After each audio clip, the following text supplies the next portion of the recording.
बच्चों, आज का हमारा टॉपिक है मारवाड़ का राठौड़ वंश एवं इस वंश के प्रतापी शासक। मैं आपको एक बात और बोलना चाहती हूँ कि ये जो किताब है आपकी, वो बहुत ही अच्छी कंटेंट वाली किताब है। इसमें जितना भी विषय वस्तु दे रखा है वो वास्तव में उपयोगी है। आप इसे बहुत अच्छे से सुने, समझें और इसे याद करेंगे तो आपको ये सब चीज़ें भविष्य के लिए बहुत ही अच्छी आपके लिए यूज़फुल होगी। ठीक है, कोई भी कंपटीशन अगर आप देते हो तो उसमें भी आपके ये सब चीज़ें क्लियर हो जाएंगी, तो इन्हें बहुत अच्छे से ध्यानपूर्वक पढ़ना। ठीक है, अब हम शुरू करते हैं इसको। मारवाड़ का राठौड़ वंश एवं इसके प्रतापी शासक कौन हुए। मारवाड़ आपको पता ही है, जोधपुर, नागौर, जोधपुर का जो इलाका है वो आपका मारवाड़ का इलाका कहलाता है। पाठ्य पुस्तक के अनुसार चलते हैं, फिर उसको और इजी करेंगे। जिस प्रकार दक्षिण पश्चिमी राजस्थान के गुहिलों का शासन मेवाड़ में वागड़ प्रांत में स्थापित हुआ। दक्षिण पश्चिम में क्या आता है आपका डूंगरपुर, है ना। आपका दक्षिण में आपका डूंगरपुर बांसवाड़ा है और दक्षिण पश्चिम में आपके ये जो इधर जैसलमेर से लेके नीचे तक का जो इलाका है वो दक्षिण पश्चिम का इलाका कहलाएगा आपका। ठीक है, ये वाला इलाका दक्षिण पश्चिम है। ठीक है, फिर देखिए, उसी प्रकार राजस्थान के उत्तर और पश्चिमी भागों में राठौड़ लोग स्थापित हुए थे। क्या कहना चाह रहा है कि दक्षिण पश्चिम के शासन, गुहिलों का शासन दक्षिण पश्चिम में था, गुहिलों का। ठीक है, ठीक है। वहीं उत्तर पश्चिम की अगर बात की जाए तो उत्तर पश्चिम में आपके जो है राठौड़ लोग थे, राठौड़ों का शासन था। ठीक है, तो उसी प्रकार आपने जोधपुर के शासक है मालदेव, राठौड़ था वो। तो इनके राज्यों के बारे में भी ये उस उत्तर और पश्चिमी भागों में राठौड़ों ने शासन किया था। और राठौड़ों की उत्पत्ति के बारे में अब हम पढ़ेंगे, क्योंकि राजपूत राठौड़ हैं ये। अब आप देखिए, राठौड़ों की उत्पत्ति का विषय विवादास्पद रहा है, क्योंकि ये पता नहीं है कि इनकी उत्पत्ति कहाँ से हुई, लेकिन हम अध्याय के अंत तक पहुँचते पहुँचते इस बात का आंसर प्राप्त कर लेंगे। विभिन्न ताम्रपत्रों, शिलालेखों, प्राचीन पुस्तकों में राठौड़ वंश की उत्पत्ति को लेकर भिन्न भिन्न विचार दिए गए हैं। ठीक है, भिन्न भिन्न मत प्रतिपादित किए गए हैं। कुछ विद्वानों की मान्यता है, कुछ विद्वान लोग क्या कहते हैं कि राठौड़ जो है वो हिरण्यकश्यप की संतान है। किसकी संतान? हिरण्यकश्यप की संतान। कुछ विद्वानों का कहना है कि राठौड़ हिरण्यकश्यप की संतान है। और जोधपुर राज्य की ख्यात में इन्हें राजा विश्वोत्मान के पुत्र राजा बृहदबल से पैदा होना लिखा है। ठीक है, बहुत अच्छा फैक्ट है। जोधपुर राज्य की ख्यात है, ठीक है, उस ख्यात में लिखा है कि इन राठौड़ों को राजा विश्वोत्मान के पुत्र का नाम क्या है? पुत्र का नाम है राजा बृहदबल। इससे पैदा होना बताया गया है कि राठौड़ जो है वो विश्वोत्मान के पुत्र बृहदबल से पैदा हुए हैं राठौड़। ठीक है, ये जोधपुर की ख्यात में लिखा हुआ है। राठौड़ों के बारे में सूर्यवंशी किसने कहा है? सूर्यवंशी तो दयाल दास जो है उसने राठौड़ों को सूर्यवंशी माना है कि ये सूर्यवंश के हैं। ठीक है, उसके अलावा इन्हें ब्राह्मण भल्लराव की संतान बताया है, ब्राह्मण भल्लराव की संतान बताया राठौड़ों को। वहीं अगर हम इतिहास के एक महत्वपूर्ण व्यक्ति मोहनोत नैंसी की बात अगर हम करें तो मोहनोत नैंसी ने मारवाड़ के राठौड़ों को कन्नौज से आने वाली शाखा बताया। मोहनोत नैंसी ने कहा कि राठौड़ जो है वो कन्नौज से आए हैं। वहीं हमारे इतिहास के पितामह कर्नल जेम्स टोड, वो क्या कहते हैं? कर्नल जेम्स टोड ने राठौड़ों की वंशावलियों के आधार पर इन्हें सूर्यवंशी माना। इसने वंशावलियों, क्योंकि आपने पढ़ रखा है कि वंशावलियाँ जो है वो पीढ़ियों के बारे में बताती हैं। ठीक है, पीढ़ियों के बारे में जानकारी देती है। अतः वंशावलियों के आधार पर कर्नल जेम्स टोड ने राठौड़ों को सूर्यवंशी बताया है। ठीक है, फिर देखिए, इस प्रकार राठौड़ों की उत्पत्ति संबंधी मत पर एक राय नहीं है, किंतु सभी विद्वान इन्हें दक्षिण भारत से राष्ट्रकूटों से अवश्य मानते हैं। कुछ विद्वान कहते हैं कि ये राष्ट्रकूटों से संबंधित है। इनमें जोधपुर और बीकानेर के राठौड़ बहुत प्रसिद्ध हैं। ठीक है, मारवाड़ के राठौड़ तो मारवाड़ जोधपुर को ही कहते हैं और बीकानेर के राठौड़ बहुत प्रसिद्ध हैं। फिर देखो, जोधपुर के राठौड़ों का मूल रूप सिंहा था, आदि पुरुष। जोधपुर के जो राठौड़ है उनका मूल पुरुष, आदि पुरुष कौन था? सिंहा। कौन था? सिंहा, जिसे कन्नौज के गहड़वाल जयचंद का वंशज माना जाता है। कन्नौज के, क्योंकि आपने ऊपर पढ़ा है कि किसी ने इसको कन्नौज की शाखा भी बोला है, ठीक है। तो गहड़वाल का जो राजा है जयचंद, उसका वंशज बोला है राठौड़ों को। बाकी मूल रूप से राठौड़ जो है, जोधपुर के राठौड़ जो है, वो उसका मूल पुरुष कौन है? सिंहा। सिंहा केवल मारवाड़ के एक छोटे से भाग पाली के उत्तर पश्चिम में अपना राज्य स्थापित करते हैं। छोटे से भाग पाली के उत्तर पश्चिम में। तो आप देखिए, पाली, नागौर और ये जोधपुर का जो इलाका है वो मारवाड़ के अंतर्गत ही आता है। सिंहा जो है, आपने ऊपर पढ़ा था कि जो राठौड़ों की वंशावलियों के आधार पर इनको माना है, और जोधपुर के राठौड़ों को इनके जो मूल पुरुष है वो सिंहा है। तो सिंहा जो है, सिंहा ने मारवाड़ में राठौड़ राज्य की स्थापना तो कर दी, मगर सिंहा मारवाड़ की स्थापना करने के बाद उसे व्यवस्थित नहीं कर पाया था, क्योंकि इसका मूल पुरुष है, आदि पुरुष है, यानी शुरुआत उसी ने की थी, ठीक है। उसके बाद कौन आता है वो देखिए आप। उसके बाद आपके आते हैं राव चुंडा, ठीक है। राव चुंडा के बारे में पढ़ लेते हैं हम। सबसे पहले आपने ऊपर पढ़ा था, ये राव चुंडा कौन है? ये वही है जिसने अपने आप को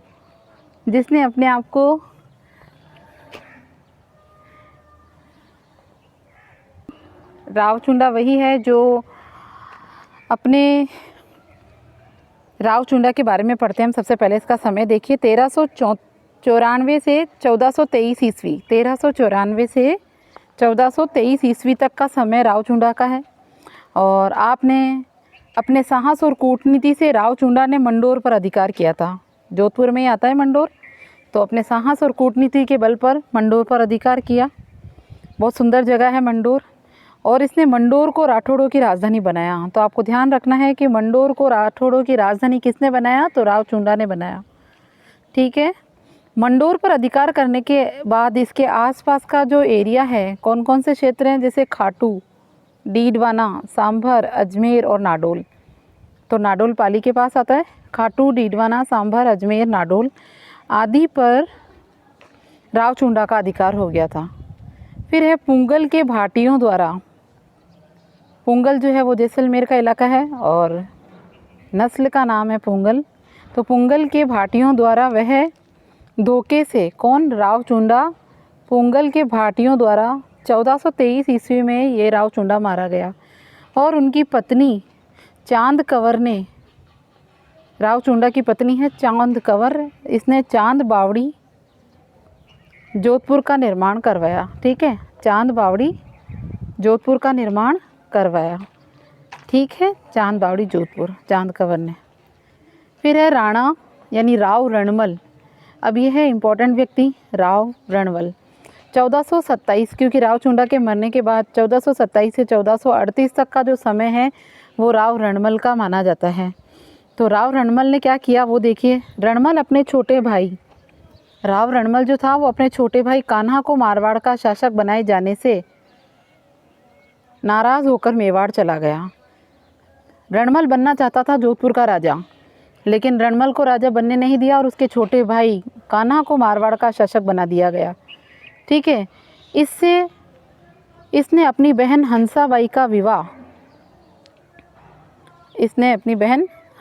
का विवाह राणा लाखा से करवा दिया, जबकि राणा लाखा के बेटे से इसकी शादी होने वाली थी, ठीक है। लेकिन बेटे से शादी नहीं करने दी और राणा लाखा से इसकी शादी करवा दी। और ये आपने पूर्व में पढ़ा है कि हंसाबाई और राणा लाखा की जो संतान थी उसके लिए शर्त रखी थी कि उसको राजा बनाया जाएगा, अगला उत्तराधिकारी उसको बनाया जाएगा। और इसीलिए राव चुंडा ने आजीवन जो है भीष्म बनकर रहने की प्रतिज्ञा की थी। आप पढ़ चुके हैं इसके बारे में, तो आप ध्यान रखें। अपने भांजे मोकल, तो ये जो भांजा कौन है? ये मोकल, ये हंसाबाई और राणा लाखा का बेटा है मोकल। आपको पता है कुंभा के पिता हैं ये, ठीक है। तो मेवाड़ का महाराणा बनाने के बाद मेवाड़ प्रशासन में रणमल का प्रभाव बढ़ गया, ठीक है। रणमल की 1438 ईस्वी में उसकी प्रेमिका भारमली के संयोग से रणमल की प्रेमिका थी भारमली, उसके संयोग से मेवाड़ी सामंतों द्वारा, प्रेमिका भारमली के संयोग से मेवाड़ी सामंतों द्वारा इसकी रणमल की हत्या कर दी गई। तो प्रेमिका के द्वारा, प्रेमिका की मदद से मेवाड़ी सामंतों के साथ मिलकर इस रणमल की हत्या कर दी गई 1438 में। ठीक है, फिर आगे देखिए। अब आते हैं मेन आदमी जो है आपका राव जोधा, और राव जोधा के नाम पर ही जोधपुर का नाम रखा गया है। तो 1438, तो सही मायने में अगर प्रश्न आता है कि जोधपुर की स्थापना कब हुई है, तो जोधपुर की स्थापना 1438 में हुई है और 1489 तक का समय है इसका। तो राव जोधा के बारे में पढ़ते हैं। ठीक है, राव जोधा मारवाड़ के राव रणमल का बेटा था। ठीक है, रणमल को तो भारमली प्रेमिका के संयोग से और सामंतों के संयोग से इसको मरवा दिया गया था, लेकिन इसका पुत्र है वो है राव जोधा। तो रणमल के बाद उसका पुत्र बनेगा राव जोधा, जोधपुर का संस्थापक। 1438 ईस्वी में चित्तौड़ में रणमल की हत्या होने के बाद उसने जंगलों में रहकर अपनी शक्ति को संगठित किया। किसने? राव जोधा ने जंगल में रहकर अपनी शक्ति को बढ़ाया। 1453 ईस्वी में वह मंडोर जीतने में सफल रहा। ठीक है, इससे पहले आपने पढ़ा था कि मंडोर जो है वो राव चुंडा ने जीता था। तो राव चुंडा के बाद रणमल आया और रणमल के बाद उसी मंडोर को जीतने का सबसे पहला श्रेय जो है अब राव जोधा को जाता है। तो राव जोधा जो है उसने मंडोर को जीता और उसने मेवाड़ से सुलह करने के लिए मेवाड़ के साथ संधि करना चाहता था। तो सुलह करने के लिए अपनी पुत्री का विवाह मेवाड़ी राजकुमार रायमल से कर दिया। मेवाड़ी राजकुमार है, तो मेवाड़ी राजकुमार रायमल से अपनी पुत्री का विवाह कर दिया इसने और मेवाड़ और मारवाड़ के बीच में संधि स्थापित कर ली। ठीक है, उसने क्वेश्चन आ गया आपका 1 नंबर का। जोधपुर 1459 ईस्वी में जोधपुर नगर बसाया, यही आपका 1 नंबर का क्वेश्चन बनता है। जोधपुर नगर कब बसाया गया? तो 1459 में बसाया गया। ठीक है, और उसने अपनी राजधानी किसको बनाया? जोधपुर को ही बनाया। तो राव जोधा ने जोधपुर को नई राजधानी को सुरक्षित रखने के लिए चिड़िया टूक पहाड़ी पर, जोधपुर का किला जो है वो कौन सी पहाड़ी पर है? चिड़िया टूक पहाड़ी पर एक किला बनाया, जोधपुर का किला। ठीक है, और फिर देखिए, जिसे आज की तारीख में जो चिड़िया टूक पहाड़ी पर जो किला बना हुआ है जोधपुर का, उस किले को कहते हैं मेहरानगढ़ का किला। बहुत ही सुंदर किला है, देखने लायक है और सुरक्षित है। राव जोधा ने दिल्ली के सुल्तान बहलोल लोदी, राव जोधा ने दिल्ली का सुल्तान था बहलोल लोदी, उसकी एक सेना को हराया। ठीक है, और प्रतिष्ठा प्राप्त की थी। इसके मामले में अपने इतिहासकार है, बहुत ही प्रसिद्ध, आपने इनका नाम बहुत बार सुना है, डॉक्टर गौरी शंकर हीराचंद ओझा। इन्होंने राव जोधा को जोधपुर का क्या बोला है? प्रथम प्रतापी शासक बोला है, कि जोधपुर का जो पहला प्रतापी शासक है वो कौन है? राव जोधा, उसको बोला है। किसने बोला? डॉक्टर गौरी शंकर हीराचंद ओझा ने बोला है। ठीक है, फिर देखिए, अब हमारा अगला आता है जोधपुर का सबसे प्रतापी और पावरफुल राजा शासक राव मालदेव। 1531 से लेके 1562, यानी पूरे 30 साल का जो है इनका डिफरेंस रहेगा। इतने साल तक इसने 30 साल तक इसने जो है वो अपना शासन चलाया। 31 से लेके 62 तक का समय जो है वो राव मालदेव के पास रहेगा। और मालदेव जो है एक प्रतापी राजा है। आप देखेंगे कि किस प्रकार इसने मेवाड़ की और मारवाड़ की बीच में कार्य किया। राव मालदेव ने खानवा के युद्ध में राणा सांगा, आपको पता है कि खानवा का युद्ध हुआ था राणा सांगा और इब्राहिम लोदी के बीच में 1527 में। ठीक है, तो राव मालदेव ने खानवा के युद्ध में राणा सांगा की ओर से भाग लिया। इसने राणा सांगा को मदद करी थी युद्ध में। खानवा के युद्ध के समय मारवाड़ का जो शासक था वो इनके पिता राव गांगा का था। तो जब ये युद्ध हो रहा था तो उस समय मारवाड़ का शासक कौन था? राव गांगा। किसका पिता था वो? मालदेव का पिता था। ठीक है, 1532 ईस्वी में बहादुर शाह के मेवाड़ पर आक्रमण के दौरान राणा विक्रमादित्य की सहायता की थी इसने। 1536 ईस्वी में राव मालदेव ने जैसलमेर के राव लूणकरण, जैसलमेर के शासक थे लूणकरण, उनकी पुत्री थी उमादे। तो उमादे से शादी करी थी किसने? मालदेव ने। तो मालदेव ने जैसलमेर के राव लूणकरण की पुत्री उमादे से विवाह किया, और जिसको इस उमादे को इतिहास में रूठी रानी के नाम से जाना जाता है। ठीक है, उमादे को क्या कहते हैं? रूठी रानी के नाम से प्रसिद्ध हुई थी। जैसलमेर के राव लूणकरण की पुत्री उमादे से शादी हुई थी मालदेव की, और इसकी रानी को इतिहास में रूठी रानी के नाम से जानते हैं। इस घटना का कारण ये था कि मालदेव का ससुर और उमादे का पिता राव लूणकरण जो है वो मालदेव की हत्या करवाना चाहता था, यानी वो अपने जवाई को मरवाना चाहता था। ठीक है, इसकी सूचना मालदेव की सास ने मालदेव को भिजवाई। समझ में आ रहा है आपको क्या कह रहा है ये? मालदेव का ससुर जो है और उमादे का जो पिता है, उमादे का पिता राव लूणकरण मालदेव की हत्या करवाना चाहता था। लूणकरण मालदेव की हत्या करवाना चाहता था। तो इसकी सूचना जो है वो मालदेव की सास जो है, यानी उमादे की जो माँ है, उसने मालदेव को ये सूचना भिजवा दी। घटना के बाद क्या हुआ? मालदेव और उमादे दोनों के संबंध बिगड़ गए। ठीक है, इससे क्या हुआ? जब इन दोनों के संबंध बिगड़े तो जो रूठी रानी है यानी उमादे है वो रूठ जाती है मालदेव से, और वो रूठ कर कहाँ आ गई है? वो रूठ कर आ गई है आपके अजमेर के तारागढ़ के किले में, और यहाँ आकर वो नाराज़ होकर बैठ जाती है। ठीक है, इतिहास में रूठ कर बैठने वाली इस रानी को रूठी रानी के नाम से बोला गया। तो ये रूठी रानी उमादे है जो मालदेव से रूठ कर अजमेर के तारागढ़ के किले में आकर बैठ गई है। मालदेव ने मेड़ता के वीरमदेव और बीकानेर के राव जेतसी पर आक्रमण कर उनके राज्यों पर अधिकार कर लिया। वीरमदेव और राव जेतसी शेरशाह की शरण में चले जाते हैं, और 1539 से लेके मालदेव ने मेड़ता के वीरमदेव और बीकानेर के राव जेतसी पर आक्रमण कर 1542 में मालदेव ने उनके राज्यों पर अधिकार कर लिया। वीरमदेव और राव जेतसी शेरशाह की शरण में चले जाते हैं, और वहीं 1539 से लेकर 1540 ईस्वी में शेरशाह के हाथों पराजित होकर हुमायूं दर बदर भटकता रहता है। तो मालदेव जो है वह हुमायूं को सहायता देने का, मालदेव उस समय जब दिल्ली का शासक जब भागता रहता है शेरशाह के हाथों हारने के बाद, तो हुमायूं जो है वो इसको एक संदेश भेजता है। हुमायूं को मालदेव एक संदेश भेजता है कि तुम चिंता मत करो, मैं तुम्हें मदद करूंगा। ठीक है, तो हुमायूं को सहायता देने के लिए संदेश भेजता है मालदेव, क्योंकि मालदेव जानता था कि हुमायूं को पूर्ण पराजय के बाद शेरशाह को अगला शिकार स्वयं मालदेव ही होगा। उसको पता है कि अगर ये हुमायूं डर गया, और अगर ये डरने के बाद अगर ये डर गया तो अगला नंबर किसका आएगा? अगला नंबर मालदेव का ही आएगा, और शेरशाह जो है वो डायरेक्ट मालदेव पर ही आक्रमण करेगा।